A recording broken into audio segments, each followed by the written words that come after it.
Ouais, ouais, ouais.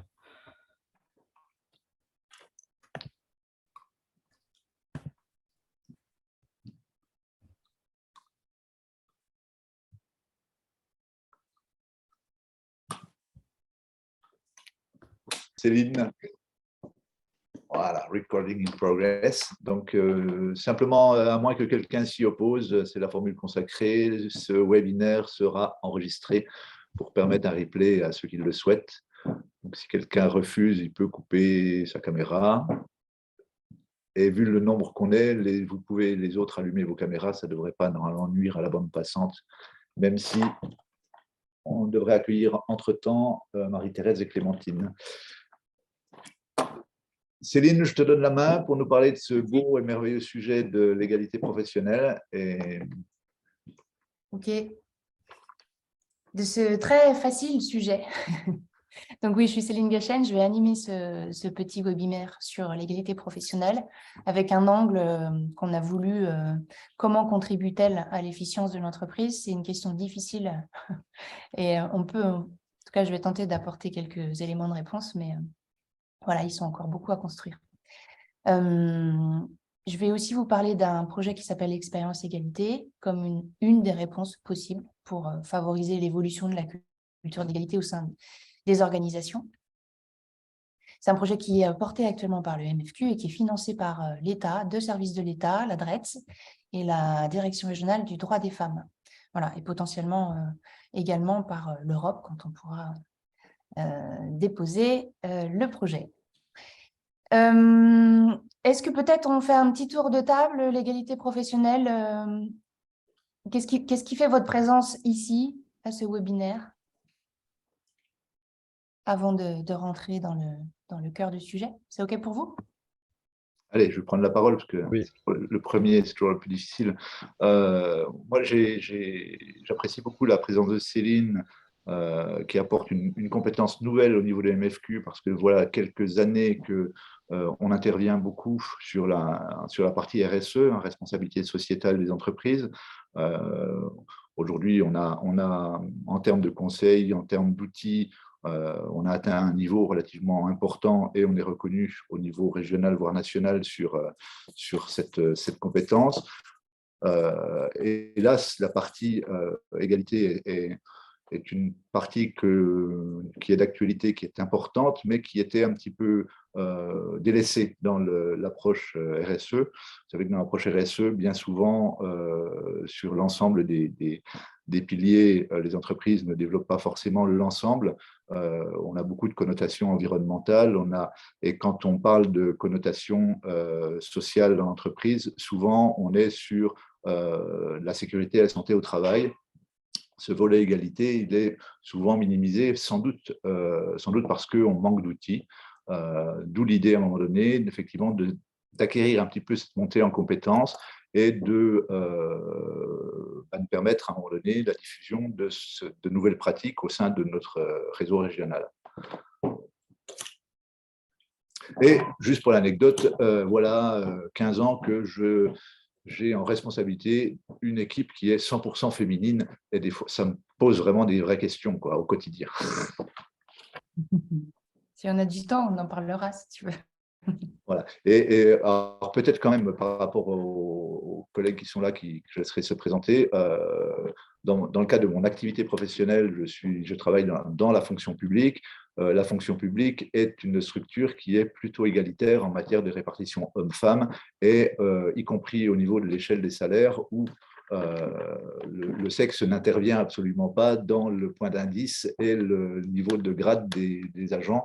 Donc, on est quand même un petit cas particulier. Voire même sur une collectivité territoriale comme la mienne, vu la nature des métiers, on a quand même une légère surreprésentation des femmes par rapport aux hommes. Hélas, on a un comité de direction composé de 8 personnes, dont une femme. Ben oui, c'est... Voilà. Ok, merci Serge. Alors moi, j'ai que les prénoms. Je me François, lance, Maxime Girardet, allez-y. Société RDA. Voilà, donc nous, on est conditionneur de produits chimiques à côté de Besançon. Nous, voilà, c'est un sujet qui est un peu aujourd'hui, qui n'est pas réellement traité, pour lequel on souhaite vraiment mettre en place des actions. Et aujourd'hui, on s'axe beaucoup sur l'environnement, la sécurité, la santé au travail. Et en fait, c'est un sujet qui tient à cœur à notre DRH, pour lequel on souhaite s'améliorer. D'où ma présence aujourd'hui. Merci de votre présence.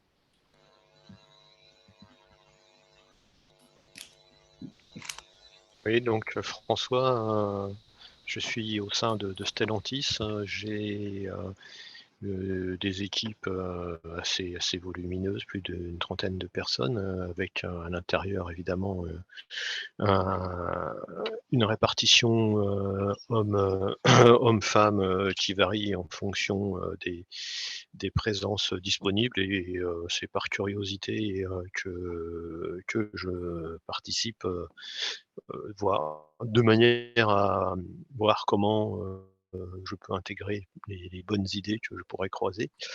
Et puis également, au sein de Stellantis, on a effectivement une politique salariale qui ne prend pas en compte le genre des personnes. Par contre, c'est vrai qu'il y a tout de même un décalage du fait que habituellement, les femmes s'arrêtent quelques années dans leur vie lors des naissances, et ça retarde un petit peu la progression. Clairement, c'est un des constats partagés. Ok, merci. Franck, tu veux dire un mot? Non, je suis plutôt en représentant au sein du MSQ, trésorier de l'association. Au-delà, j'occupe des fonctions RSE dans une entreprise.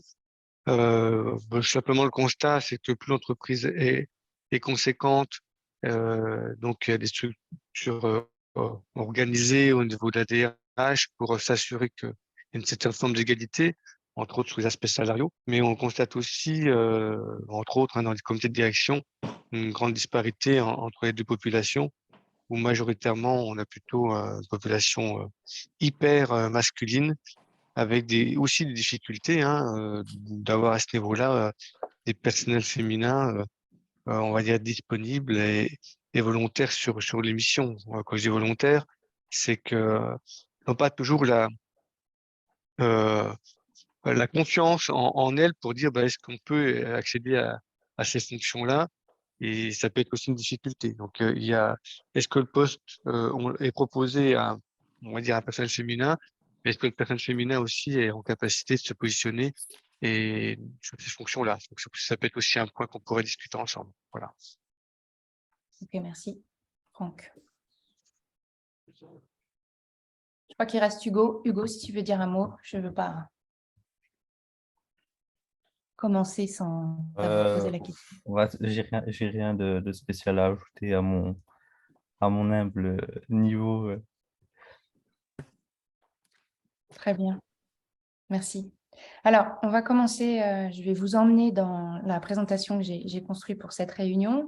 Ça fait quelques années que je travaille sur cette question de la culture de l'égalité, et je travaille également sur la question de la culture de l'inclusion, donc tout ce qui est gestion de la diversité et donc les différentes difficultés qui se posent dans les différentes luttes contre les discriminations qu'on peut rencontrer dans les entreprises.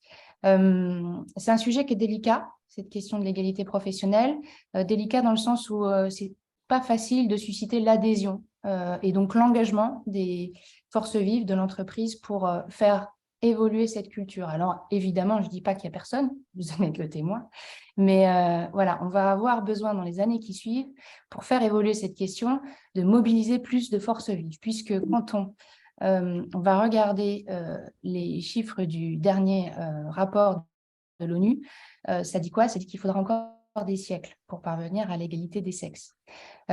140 ans à peu près pour que les femmes soient représentées sur un pied d'égalité, notamment dans des positions de pouvoir et de leadership sur leur lieu de travail.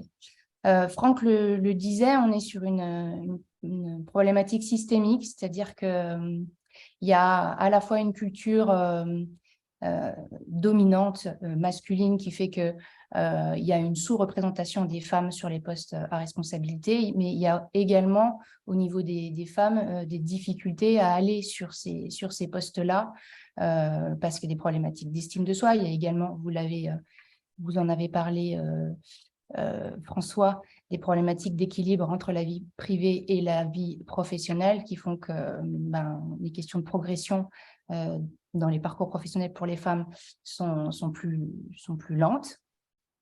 Donc, on a du boulot. Si on regarde dans le monde, on sait qu'on a, voilà, les femmes font partie, c'est la moitié de l'humanité, 102 hommes pour 100 femmes en 2020. Et on constate que si les femmes font partie de la moitié de l'humanité, les hommes détiennent 50% de richesse en plus que les femmes. Donc, il y a une inégalité qui est économique.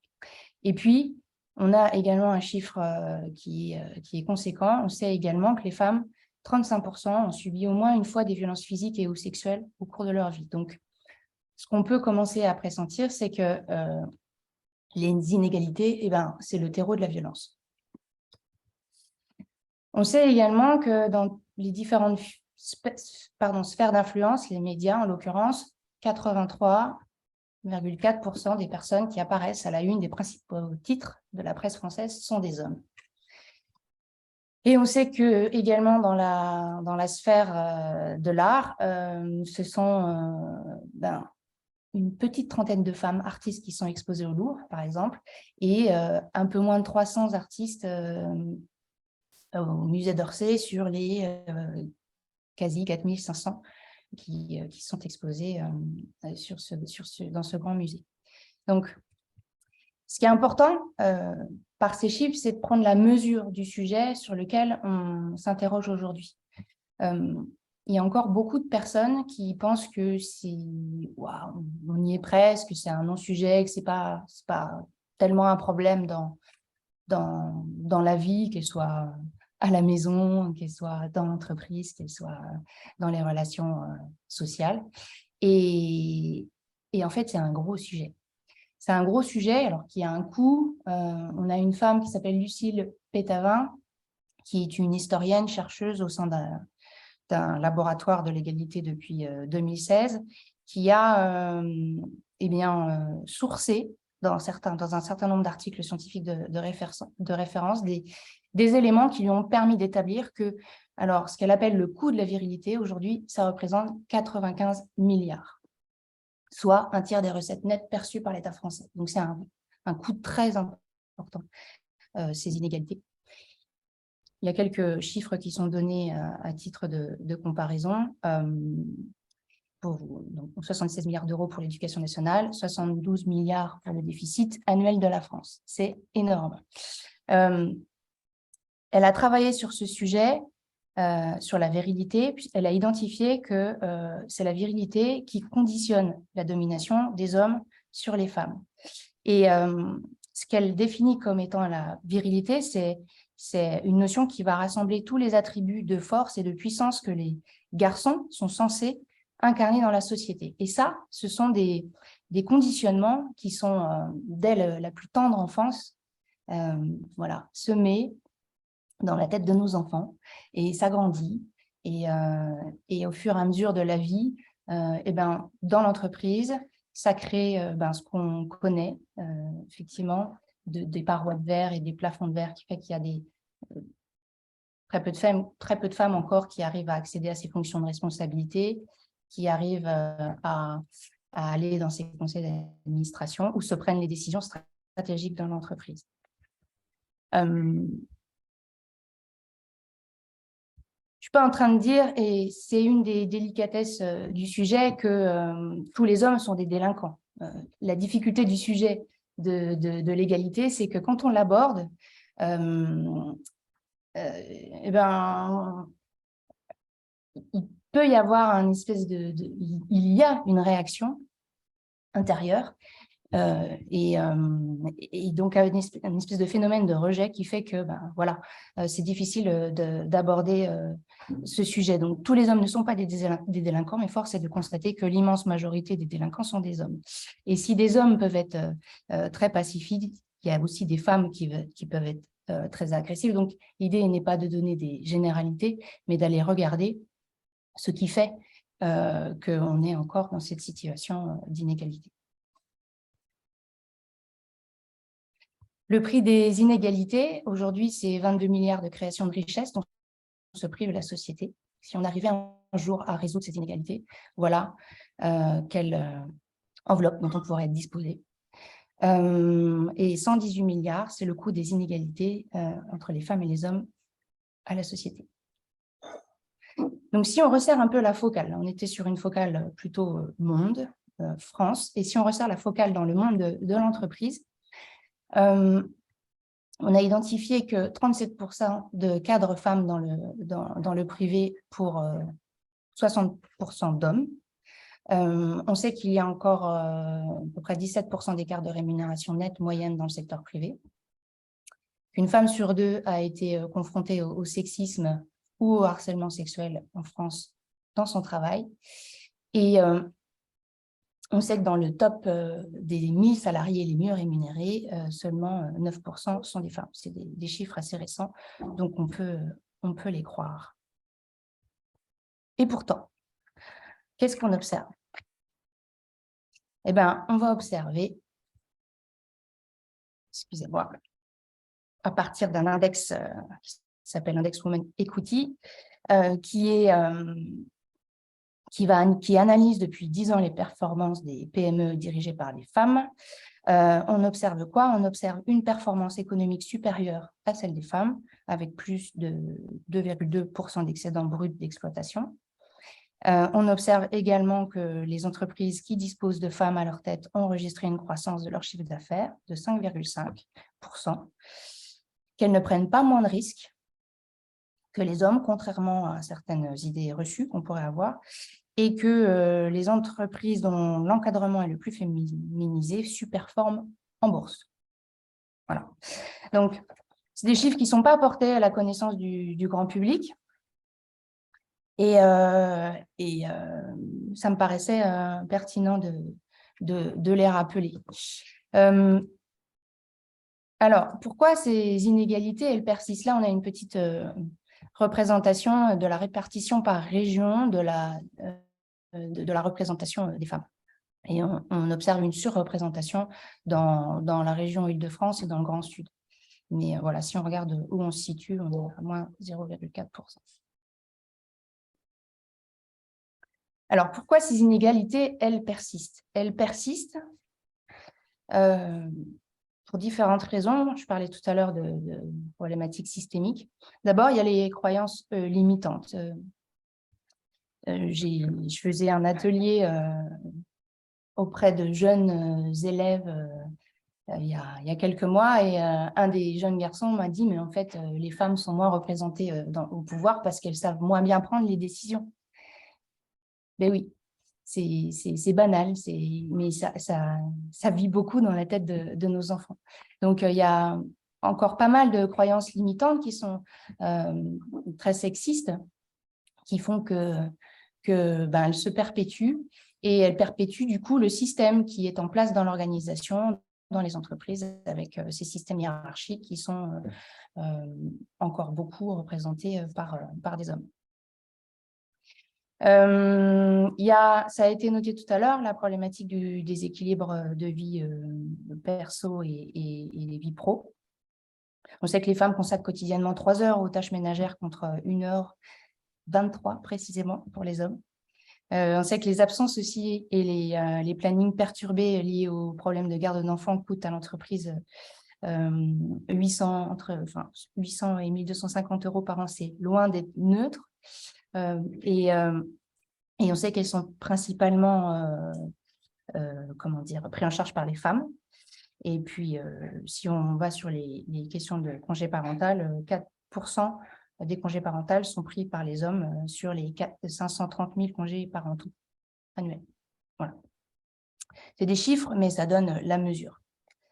Et il y a également les questions les problématiques de parois de verre et de plafond de verre. Donc, le plafond de verre, c'est ce qui empêche, donc lié aux préjugés, toujours qui empêche les femmes à accéder à ces postes de responsabilité. Et les parois de verre, c'est ce qui va priver les femmes de l'accès à des filières centrales dans l'entreprise. Et ça leur permet également de moins pouvoir s'élever vers ces postes de direction. Alors, heureusement, on a des axes de progression et ça me permettra ensuite de vous amener sur Expérience Égalité et sur la méthode qu'on propose pour faire évoluer cette culture de l'égalité. Les principaux axes qui sont identifiés, c'est 1, la suppression des inégalités de salaire. On est face à une problématique, je vous ai dit à peu près 16,4% de différence de salaire entre les femmes et les hommes, mais on est sur une problématique de précarité économique et qui s'accentue jusqu'à la retraite. Il y a 40% d'écart de retraite entre les hommes et les femmes. C'est énorme. Donc, effectivement, premier levier, supprimer les inégalités de salaire. Donc là, il faut aller voir dans les process, il faut vérifier qu'il n'y a pas de zone d'ombre et pas de discrimination sur les genres. Il y a un travail aussi à faire sur la question de dégenrer les métiers, de manière à ce qu'il y ait de moins en moins de métiers d'hommes et de moins en moins de métiers de femmes, à ce qu'il y ait plus de mixité. 50% des emplois occupés par les femmes sont concentrés dans 12 familles professionnelles. Il y en a 87. Des familles professionnelles. Donc, les femmes sont vraiment cantonnées sur certains secteurs, la santé, l'éducation en particulier. Il y a à travailler sur le désamorçage des freins à la mixité pour travailler sur les stéréotypes de genre et sur les qualités et compétences dites masculines et féminines. Et puis, il y a ce point, le point 5, qui est d'impliquer les hommes dans l'égalité professionnelle. Donc, moi, je suis ravie aujourd'hui d'animer cette réunion avec vous. C'est la première fois que ça m'arrive. Généralement, je suis en présence de femmes. Il y a parfois un homme. Bon, là, voilà, c'est toujours une première fois. Donc, je suis ravie que vous soyez là. Et pour vous dire que quand on prend la parole sur ce sujet en tant que femme, c'est pas simple parce que, comment dire, il y a eu plusieurs courants féministes depuis que les femmes se battent pour l'égalité et des courants plus ou moins agressifs, plus ou moins, qui ont laissé des traces et qui font que dans les représentations des personnes qui travaillent sur l'égalité, c'est pas forcément simple de discuter avec elles. C'est faux. Aujourd'hui, en tout cas, les femmes qui travaillent sur ces questions d'égalité, elles sont dans une ouverture et elles sont dans l'envie de voir comment on peut travailler en alliance avec les hommes pour que ce sujet soit nourri et amené ensemble dans les endroits des entreprises, de la société qui en a vraiment besoin.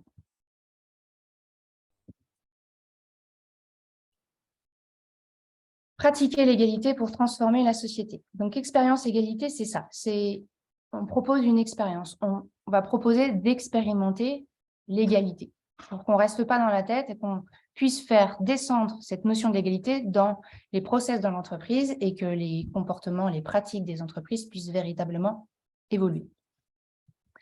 Donc, ce que je vais vous présenter, c'est un process égalité qui s'appuie sur une méthode qui est assez classique dans la conduite du changement. D'abord, un état des lieux, mesurer la réalité pour la faire évoluer, et ensuite des préconisations pour accompagner l'évolution, la maturité de l'entreprise sur ce sujet. Donc, on est sur des parcours, on n'est pas sur une action one-shot, pour le comprendre. On est sur un parcours parce qu'on veut aborder la question de manière systémique. On veut aller à la rencontre des hommes et des femmes, des entreprises pour aller travailler sur les croyances, sur les stéréotypes. On veut pouvoir aller travailler avec les services RH pour qu'il puisse y avoir un travail de fait sur les process, que ce soit les process de recrutement, de formation, de promotion. On souhaite pouvoir sensibiliser et former sur les besoins de formation qui auront été identifiés dans le cadre du diagnostic. Voilà, on est sur un parcours qui va durer plusieurs mois, mais qui va vraiment permettre de rentrer dans le sujet et de descendre en profondeur. Alors, je ne dis pas que les actions one-shot, elles n'ont pas leur intérêt. Il en faut. Simplement, elles ne suffiront pas pour faire bouger les lignes sur cette question de l'égalité dans l'entreprise. Donc, pour mettre en œuvre ces parcours, on va s'appuyer sur des experts qui sont formés à l'égalité et on peut mobiliser des financements. Accompagner le changement dans une entreprise, on sait que ça a un coût. Donc, on est en capacité aujourd'hui d'aller chercher des cofinancements publics pour accompagner ces process dans vos entreprises. Alors, qu'est-ce que ce process égalité? Si j'arrive à récupérer ma souris. Voilà. C'est un process en 3 étapes. Une première étape qui est l'engagement, une deuxième étape qui est le diagnostic et le plan d'action, et la troisième étape qui est l'expérimentation. Bien sûr, on va s'appuyer sur l'existant. Rien ne se passe dans une entreprise, dans tout type d'organisation, sans l'engagement de l'autorité, donc de la direction de l'entreprise. Donc, on va d'abord valider cet engagement de l'entreprise. Ensuite, on va faire ce diagnostic pour établir les préconisations en fonction de ce que l'entreprise vit sur ce sujet. Et puis, on va proposer des actions en cohérence avec ce qu'on aura pu obtenir. Si je rentre dans le premier start, on a 3 étapes. La première, c'est de valider le parcours avec la direction.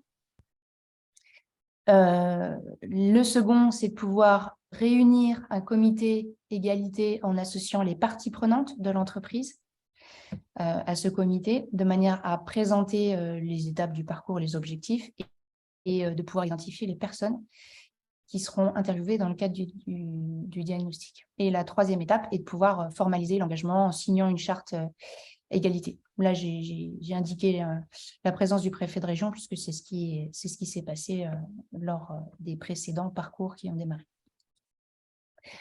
Le deuxième start, 2 étapes, c'est classique, je vous le disais, diagnostic égalité, on va aller analyser la stratégie et la cohérence du projet par rapport à la culture d'égalité de l'entreprise. On va recenser les freins et les leviers. Et puis ensuite, c'est la synthèse des entretiens pour construire les préconisations. Et puis, dans un temps 2, on va réunir le comité égalité pour présenter les préconisations et les faire valider par les parties prenantes. Alors, vous avez peut-être vu, il y a des modules obligatoires, des modules adaptables en fonction de ce qu'a déjà expérimenté l'entreprise. On ne va pas tout refaire, on va s'appuyer sur l'existant. Et puis, un Start 3. Alors, le Start 3, c'est ce qui va vraiment permettre d'expérimenter et de mettre au travail les salariés sur ce sujet.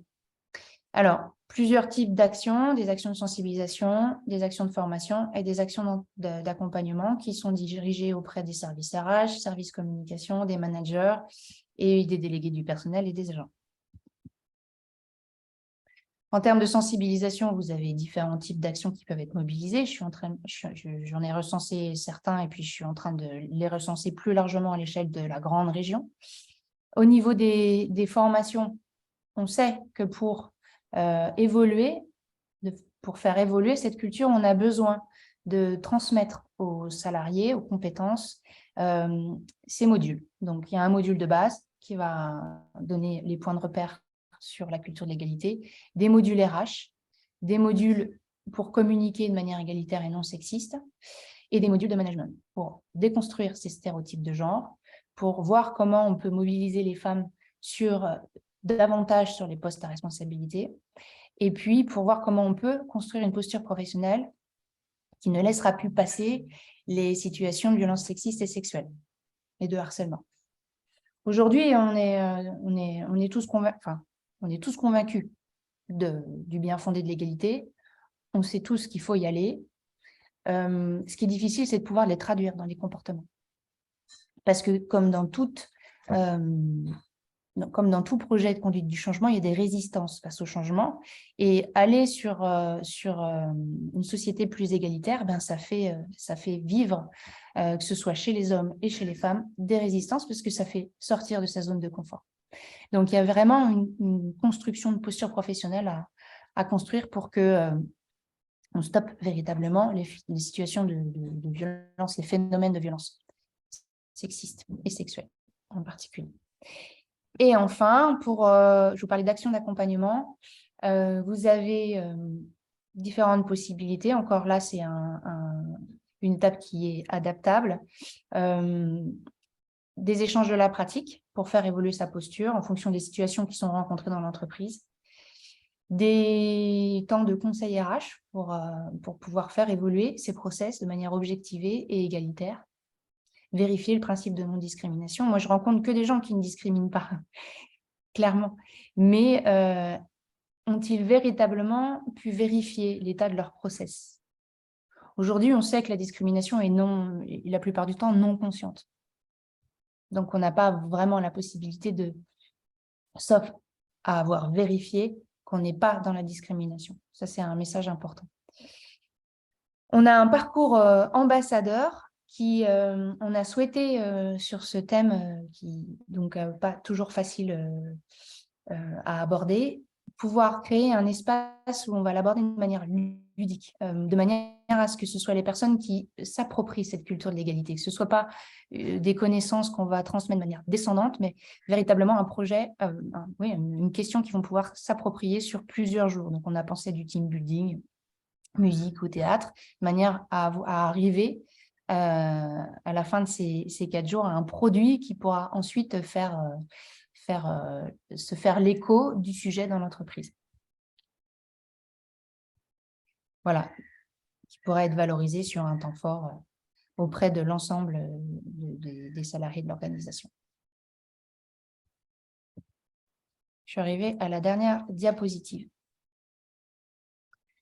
Donc ça, c'est expérience égalité. Ces parcours ont démarré dans un certain nombre d'établissements scolaires. On cherche à les faire démarrer dans des entreprises. Donc, si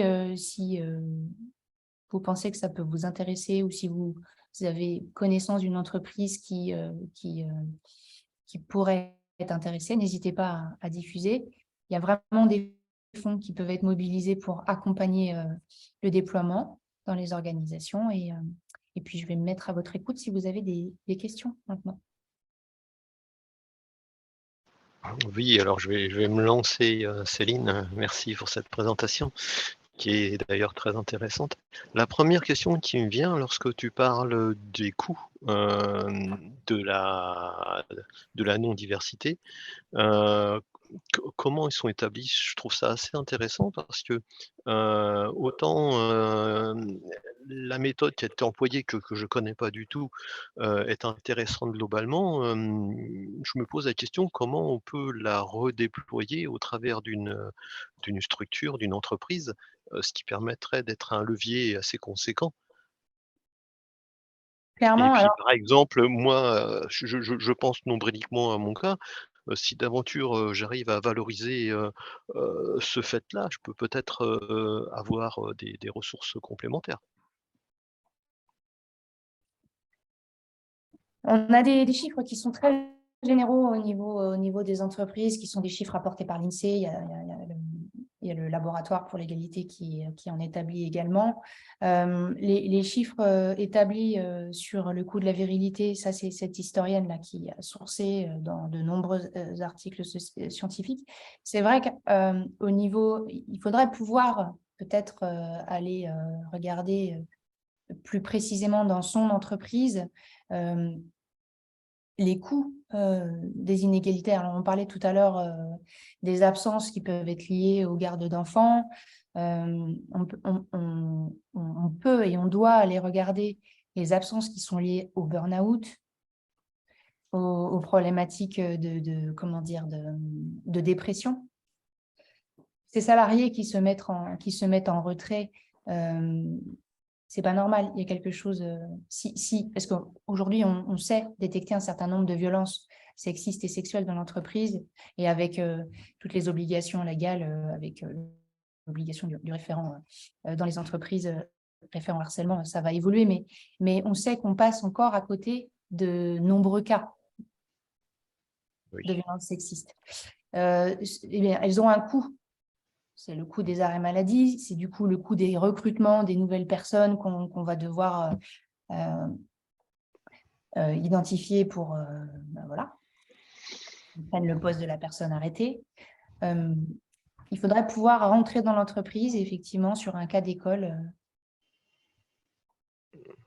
Ça pourrait être un levier assez fort, parce que aujourd'hui, enfin, ce que moi je constate, et j'ai que ma vision qui est pas globale, c'est qu'en fait, il y a je veux dire, un entre-soi ou une idée préconçue, dans le sens où il y a des attentes, et ces attentes, elles sont forcément remplies par des personnes qui ont certaines caractéristiques, où les femmes qui sont présentes doivent forcément être assez viriles, on va le dire comme ça, dans le caractère au moins, puisque pour la partie décisionnelle, celle que je croise, hein, au niveau de responsabilité qu'on a, c'est des femmes qui ont un caractère de type masculin. C'est-à-dire qui sont agressives, qui sont incisives, et donc tous ces dispositions sont mises en place par je veux dire les RH et les parties décisionnelles, où les directions mettent en place des femmes qui peuvent répondre à un environnement alors dans l'industrie qui est assez dur. Maintenant, bon, c'est l'industrie, c'est un milieu particulier, peut-être peut-être y a-t-il d'autres situations dans d'autres lieux. Donc voilà ce que je constate, et vis-à-vis de ça, je veux dire, je ne sais pas comment moi faire progresser mon équipe, de manière à avoir plus de diversité, puis peut-être emmener des décisions et avoir le même résultat, mais avec des comportements, je veux dire, naturellement féminins. Ouais, je rajouterais bien, j'ai pas la réponse, que je pense pas qu'on l'ait ici, mais Non, on l'a pas. tu parlais de la déconstruction nécessaire, j'aimais bien le mot, mais je me demande si ce serait pas le mot le plus juste, ce serait de tenter une reprogrammation. Et pourquoi je dis ça? Parce que il y a quand même aujourd'hui dans nos sociétés un conditionnement qui se fait dès l'entrée à l'école sur les modèles économiques, modèles diffusés par les médias également, où finalement, prôner l'égalité homme-femme, ça veut dire prendre le risque pour un homme de perdre quelque chose qui est mis en exergue dans nos modes de société, c'est-à-dire le pouvoir. Est-ce que je prends un danger pour perdre le pouvoir? Et puis, alors on peut peut-être travailler là-dessus, mais il y a un truc qui me titille encore plus, c'est que dans notre construction sociétale, aujourd'hui, quand on voit une femme, on voit un objet sexuel. Et à partir de là, comment on peut parler d'égalité quand la première pensée qui va venir dans la tête de l'homme quand il va croiser ou une candidate à un recrutement ou une personne dans la rue va être à caractère sexuel, en considérant la femme comme un objet sexuel. Et tout notre mode de société, il est construit sur ce putain de modèle, quoi. Donc, je me disais déconstruction, ok, mais c'est quasiment de la reprogrammation qu'il faudrait imaginer, quoi. Ben, éducation, formation, mais clairement. Hein. Hugo, c'est toi qui demande à parler? Ouais, si je peux me permettre d'intervenir, moi, avec Serge, on en a déjà parlé au bureau de cette reprogrammation, entre guillemets. Après, moi, je tiens à dire quand même que, certes, le modèle, on va dire, sociétal, etc., est de plus en plus sur enfin, moi, j'appelle ça la perversion de la jeunesse, entre guillemets, qui fait que on est de plus en plus, enfin, nous, nos jeunes générations, en tout cas, concernées par cette...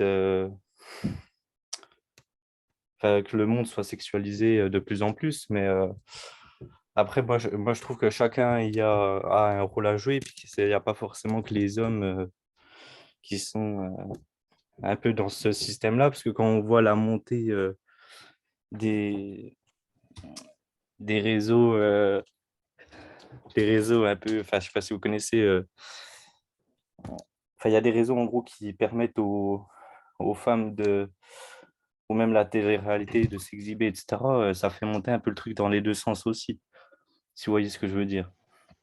Dans le Ah oui, sens oui, bien où, sûr.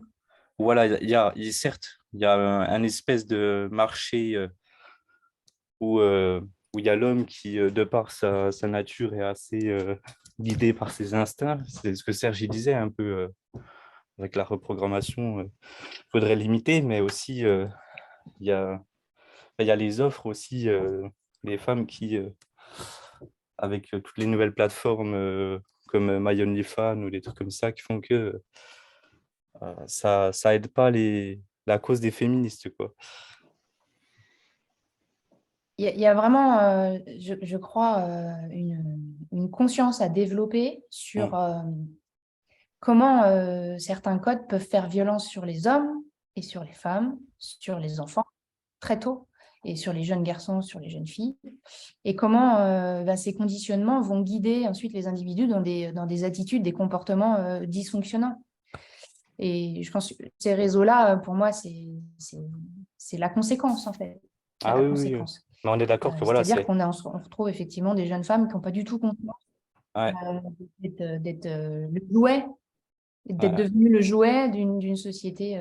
Ouais, elles s'en rendent pas forcément compte. Et le problème, c'est que, c'est comme on disait un peu tout à l'heure, c'est que c'est vraiment dès le plus jeune âge hein, qu'on... C'est pour ça qu'on engage les parcours dans les établissements scolaires j'accompagne un établissement primaire, une école primaire, pour regarder Ouais, ouais. comment, avec les enseignants, dès le plus jeune âge, on peut se protéger de ces codes qui font violence. Pour moi, ce sont des codes qui font violence sur les garçons et sur les filles. Clairement. Exactement, je suis d'accord.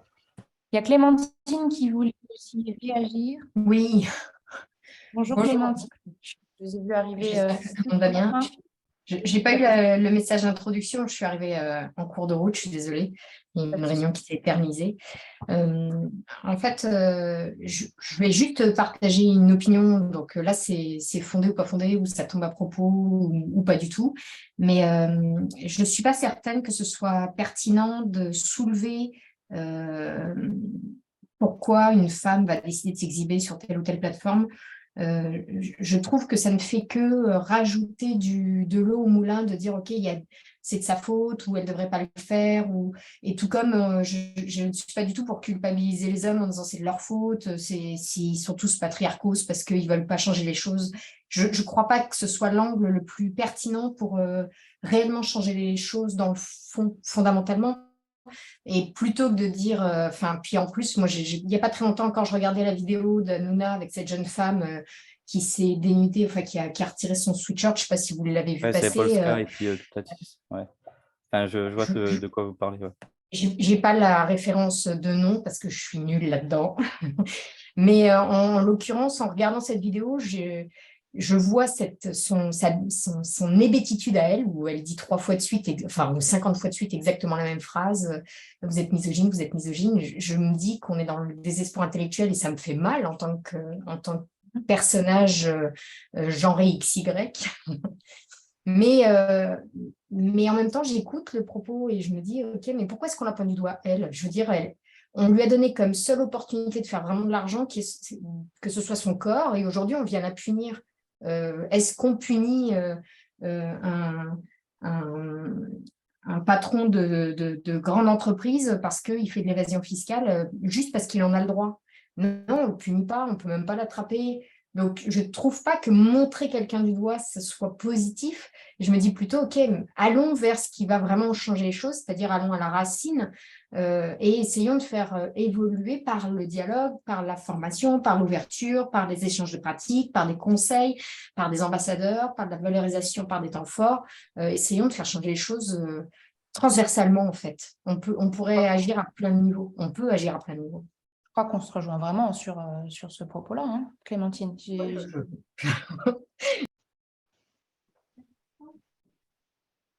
Je voulais vérifier que vous n'aviez pas pensé qu'on n'était pas, comment dire, l'exemple qui a été apporté par Hugo était davantage de l'ordre du constat. Comment on sort de ça, en fait, plus que on pointe du doigt en disant que c'est Ah oui, vraiment n'était pas du tout. Ah, ok, bah, moi Ah oui, je oui. l'ai interprété différemment, Non, oui, oui. effectivement. Alors, je suis désolée. Non, moi, je reviens sur ce que j'ai dit. Bien sûr, je veux pas que ça porte à confusion par rapport à Clémentine quand vous disiez que je l'ai pointé du doigt. En fait, c'est juste que, si vous voulez, comme Céline disait, qu'elle intervient dans les primaires, collèges, etc., c'est que si un homme ou une femme rentre dès le plus jeune âge on va dire dans les réseaux sociaux, on sait que c'est à partir de 13 ans qu'on a le droit de se créer un compte, etc., et qu'il y a directement on va dire, cet accès à n'importe quelle information, n'importe quelle bêtise ou sous-prostitution à dire, ou des médias qui informent mal, etc., c'est ce qui va faire en sorte que le cerveau, il va avoir des dissonances. Et c'est un peu par rapport à ce que vous disiez quand elle se répétait ou qu'on les pointait du doigt que pour ça.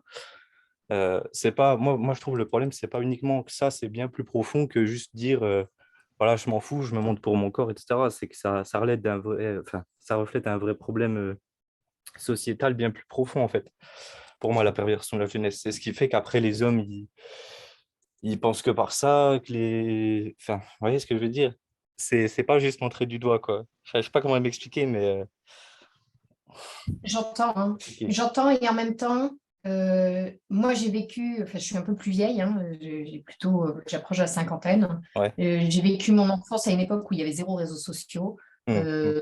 Ça n'empêchait que la pression sexuelle, elle était là. Et très Oui. jeune, très jeune. Ah ouais. Je dis pas que c'est mieux, que c'est pire, en fait. Et puis il y a une phrase que j'ai éradiquée de mon vocabulaire et que même si à certains moments elle peut revenir, le c'était mieux avant n'existe pas pour moi dans ma façon de penser. Le c'était mieux avant, c'est faux. Enfin, ça n'existe pas. Enfin, excusez-moi, je ne veux pas imposer ça aux autres, hein, mais Non, dans non, ma mais façon de penser, le c'était mieux avant, on a la société qu'on a aujourd'hui. On ne reviendra probablement pas en arrière, en tout cas pas sur les 10 prochaines années ou sur les 50 prochaines années par rapport aux réseaux sociaux, à la communication. En tout cas, les tendances ne le montrent pas.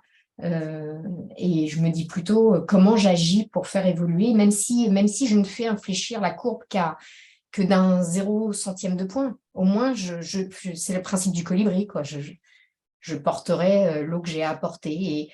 Et c'est comme... c'est vraiment pour moi, c'est vraiment comme une campagne politique, hein. Puis je ne m'associe pas à la politique, mais c'est comme une campagne politique. Chaque poignée de main peut faire changer les choses. Mais en même temps, on ne peut pas se contenter de 3 poignées de main. Il va falloir en faire des milliers de poignées de main.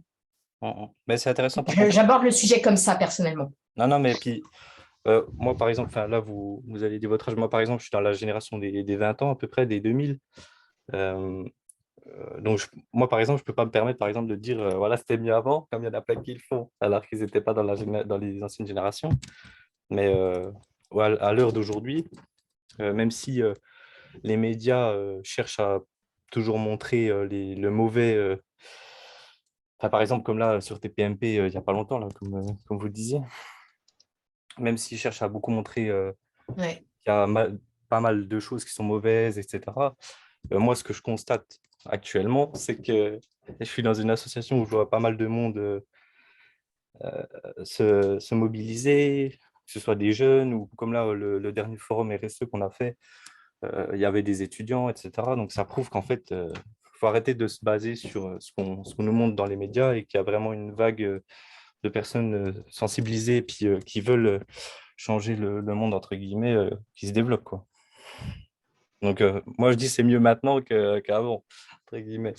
De toute façon, en fonction de l'endroit où on se trouve dans la société, l'âge qu'on a, évidemment, la réponse qu'on pourra apporter à cette question sera différente. Donc, je crois qu'il faut surtout bien se garder de juger, en fait, de juger comment l'autre aborde la question. Alors, évidemment, quand c'est complètement à côté de la plaque, je pense qu'il faut pouvoir dire, bah là, non, c'est pas possible de pouvoir de pouvoir envisager les choses comme ça. Mais c'est clair que la vision d'Hugo, elle ne peut qu'être différente de ma vision. Je suis plutôt d'un âge qui se rapproche du vôtre, Clémentine. Je vais pas forcément aborder la question à partir des réseaux sociaux, mais son angle d'entrée est intéressant.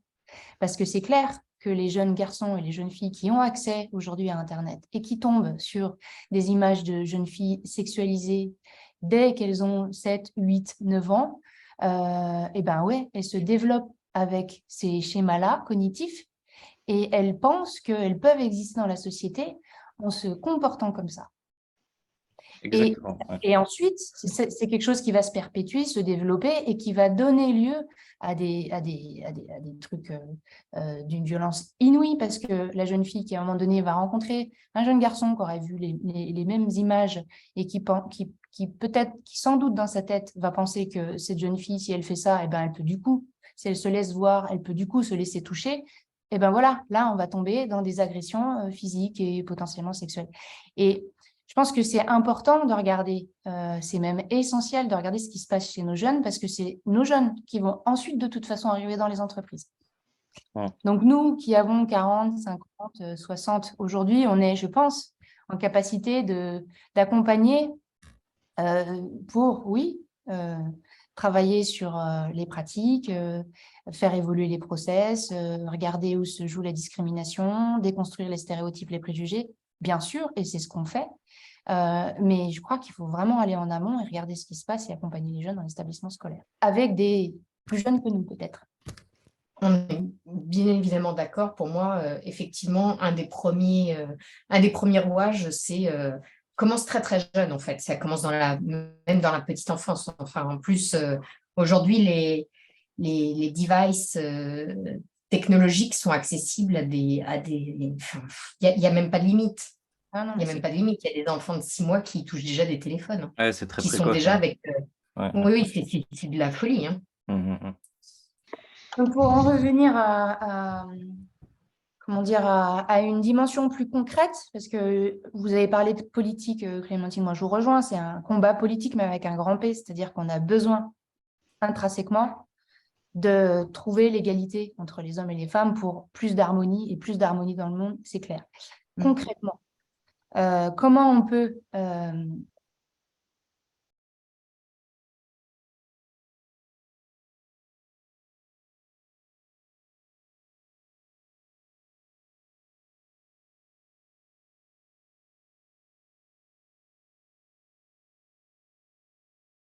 justifier ce que vous pourriez faire, du coup, concrètement, vous, pour vous atteler à cette question?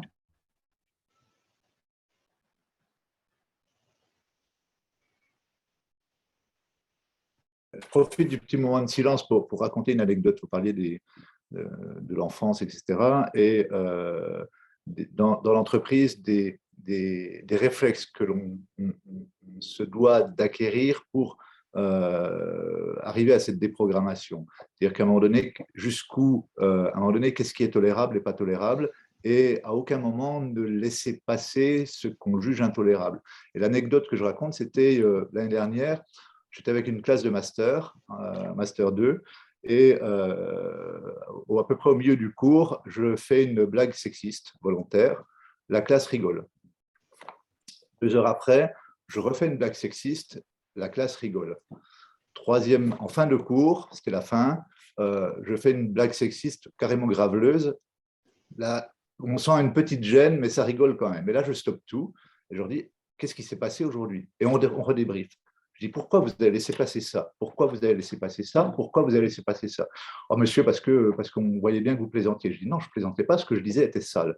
Et à aucun moment, vous m'avez même encouragé à continuer parce que vous riez de ce que je racontais. C'est-à-dire que la programmation des gens, on est dans cette programmation et de rapport au pouvoir, c'est-à-dire finalement de laisser passer des choses qui sont intolérables. C'est peut-être des toutes petites choses, mais ces petites choses, si on les laisse passer dans le discours, dans la parole, dans le geste, dans l'affichage, on ouvre la porte effectivement à une vraie méconnaissance de l'égalité et on reste dans ces stéréotypes où l'homme a le pouvoir et de manière condescendante, il en donnera un petit peu à la femme pour lui permettre pour se donner bonne conscience, quoi.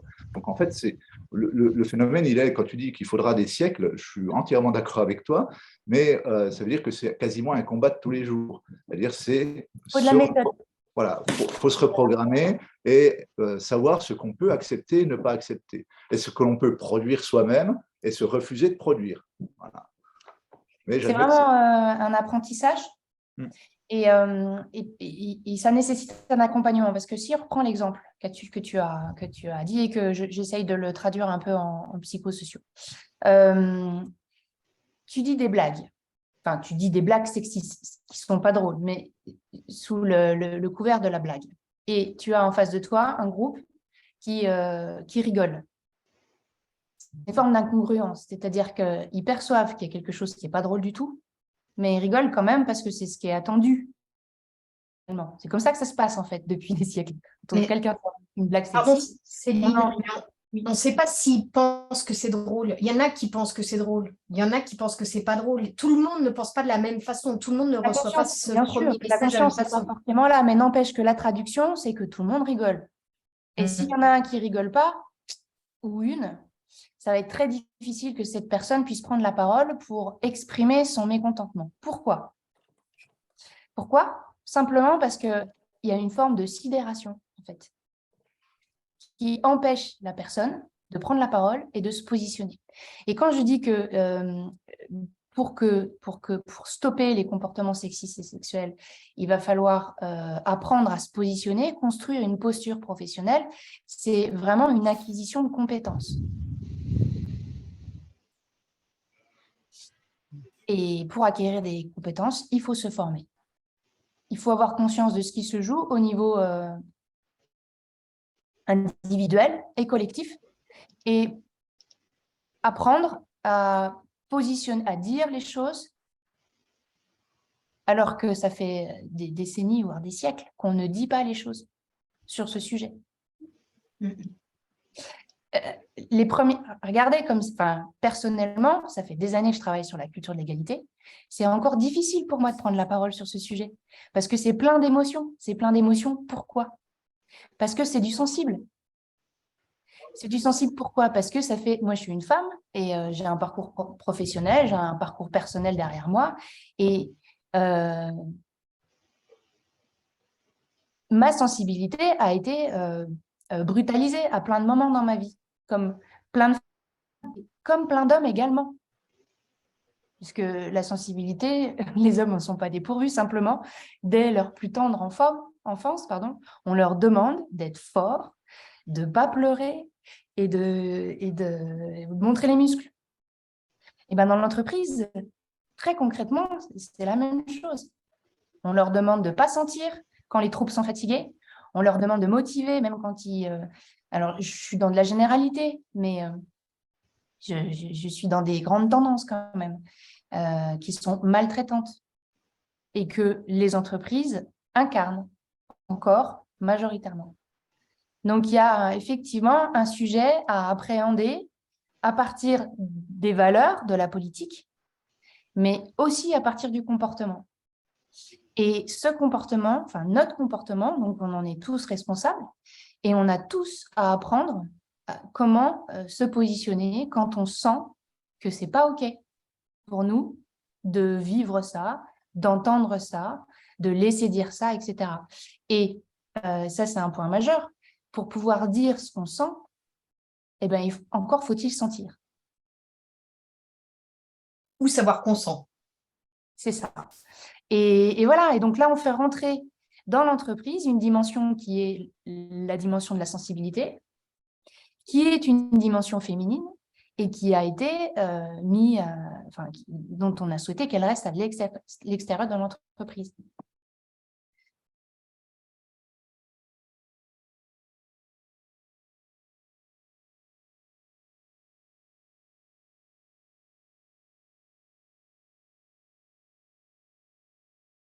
Qui arrivait aux fonctions de direction, qui devait également incarner les codes du masculin pour prendre le pouvoir. Et je crois qu'on a vraiment à construire ensemble une proposition alternative. Et ça se construira avec les personnes au sein des entreprises qui auront envie de faire bouger les lignes dans leurs entreprises, et puis avec effectivement des acteurs associatifs, des consultants qui se sont formés et qui peuvent accompagner les entreprises à maturer, parce que c'est une question d'acquisition de maturité, en fait. Donc, Fra et Max ont envie d'aller sur ce sujet, et puis vous pouvez y aller par une action, 2, 3, mais vous pouvez aussi y aller par une action qui va prendre le temps de s'inscrire dans la réalité, en allant dans les différents niveaux. Là, il y a de l'abus de pouvoir. Là, il y a de la discrimination sur du process. Parce que tant qu'on n'a pas fait ça, tant qu'on ne l'a pas fait, on n'a pas mis en lumière les endroits où se vit la discrimination, où se vit la violence sur le genre et où se risquent les violences sexistes et sexuelles dans l'entreprise.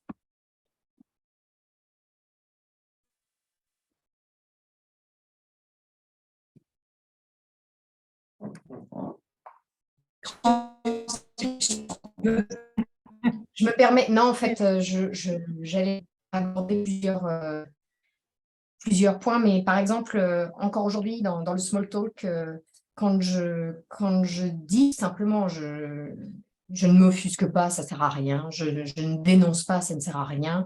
Il n'y a encore pas très longtemps, sur une des émissions de la 5, il y avait Rokhaya Diallo qui essaye de dénoncer à 3 reprises au cours d'une soirée débat, je ne me souviens plus de la thématique, qui essaye de dénoncer justement tout ce qui va autour de cette virilité, et elle s'est faite humilier, honnêtement, j'avais mal pour elle, quoi. Enfin, il y avait même des femmes sur le plateau, il y avait peut-être 2 tiers d'hommes, 1 tiers de femmes, ou enfin sur 6 personnes, ça va être difficile de trouver 2 tiers, 1 tiers, mais et même les femmes en face soupiraient de son propos, de la façon dont elle le menait. Donc la dénonciation n'apporte pas grand-chose.